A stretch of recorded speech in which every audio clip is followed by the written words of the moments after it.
So let's talk about Cardano because there's some really big news and I think it's the sign of things to come. Let's do it.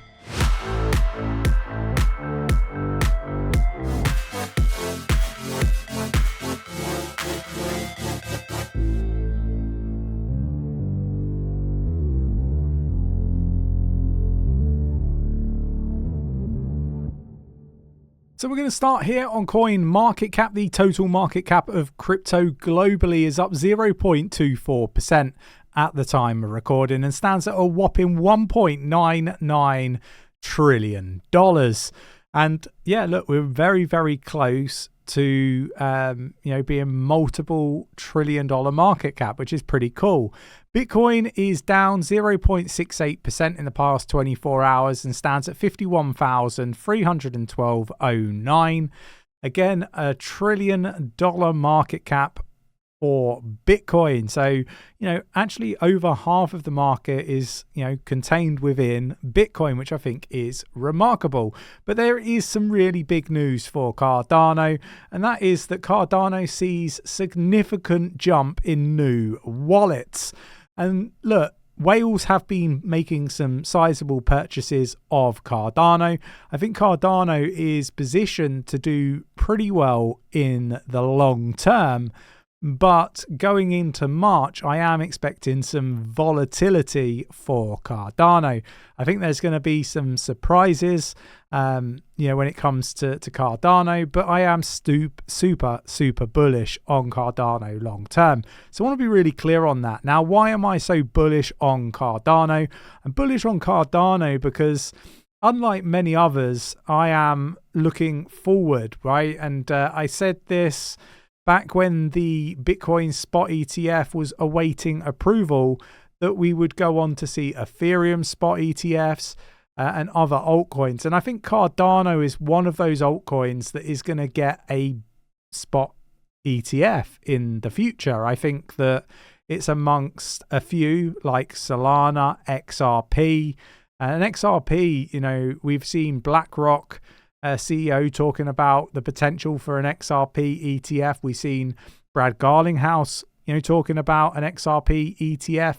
These things are what I expect to, come to fruition over the coming, months, maybe even the coming years, right? So Solana, XRP, Cardano, Chainlink, just to list off a few. Now, why these particular assets? Well, the people that are involved, the institutions that are running these Bitcoin spot ETFs, they also hold these assets. Don't get me wrong, in far smaller percentages in comparison to Bitcoin and Ethereum.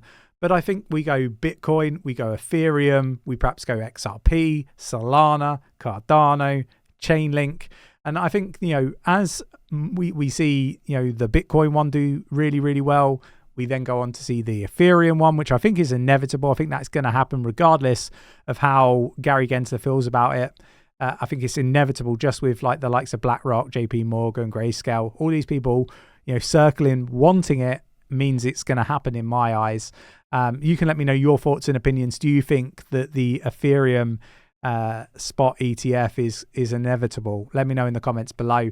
But I also think that Cardano will get its spot ETF as well further down the line. Let me know your thoughts and opinions. I think, positioned really, really well. And Arthur Hayes and all these people in the space that talk, ill of Cardano really do need to understand more about the underlying technology. And look, there's many people in this space that I think are making it by faking it. And I've said this a few times. There's so many people that do that. But let's move on. We've got Bitcoin holder MicroStrategy's X account was hacked, according to a security firm. Peak Shield flags compromised account from MicroStrategy. We've seen millions of dollars worth of wallets being drained because of this attack. And this is something that we see more and more of. So just be mindful when you see these big X accounts doing unusual types of airdrops. the likelihood is it's a scammer looking to drain your wallet. I would prefer people jump in our Discord and ask our views and opinions before sort of jumping into some of these what look like great opportunities, right? Sometimes if it's too good to be true, it probably is. Moving on, and we've got major shift in Bitcoin investing dynamics ahead of halving.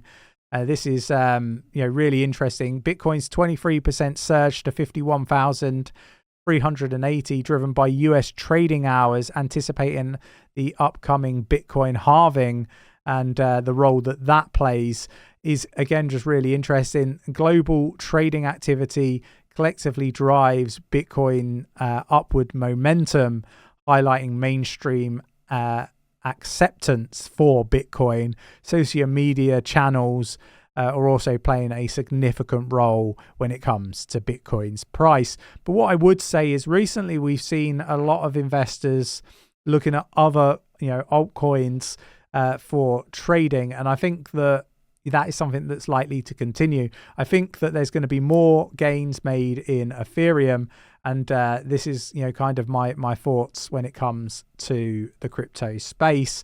We've got pre-halving top due soon. 5 things to know in the Bitcoin this week is the headline.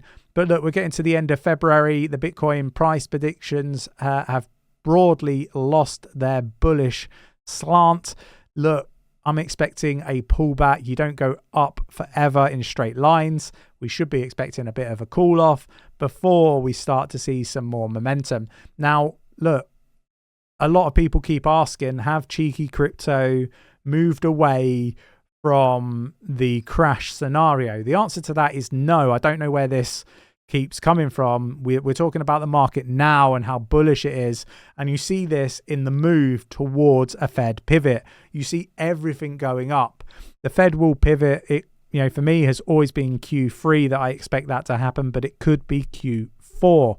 So let's see how this all plays out. But for me, we're still expecting a crash, a big crash in stocks and crypto at the Fed pivot. 100% accuracy on this indicator, and I expect this time to be no different. So no, nothing's changed, but we should be looking at what the big players are doing, and they're selling stocks right now, and they normally do that somewhere between 3 and 6 months earlier than the actual crash. So just be aware of that, right? We've pretty much been bang on when it comes to our predictions this bear market. Bitcoin is struggling as crypto traders turn their attention to another token, and that token is Ethereum. And the reason why they're taking a look at Ethereum is because there is potential growth when it comes to the Ethereum spot ETF. Crypto exchange Bitforex halts withdrawals and stops responding to users. This is it within the last hour. A Hong Kong-based crypto exchange has suspended withdrawals in the last 3 days without warning. We should be really mindful that we shouldn't be keeping our crypto on exchanges anyway. What I would say is, regulation around the world is having a really big impact on these exchanges. We're seeing lots of exchanges leaving territories that they operated in freely before, particularly the UK, the US, and other areas around the world. So just be mindful that we expect this to be a trend that continues. New AI and hardware may crack codes for lost crypto. Advanced AI model algorithms and GPU, CPU technologies offer hope for billions of people that have lost access to their crypto.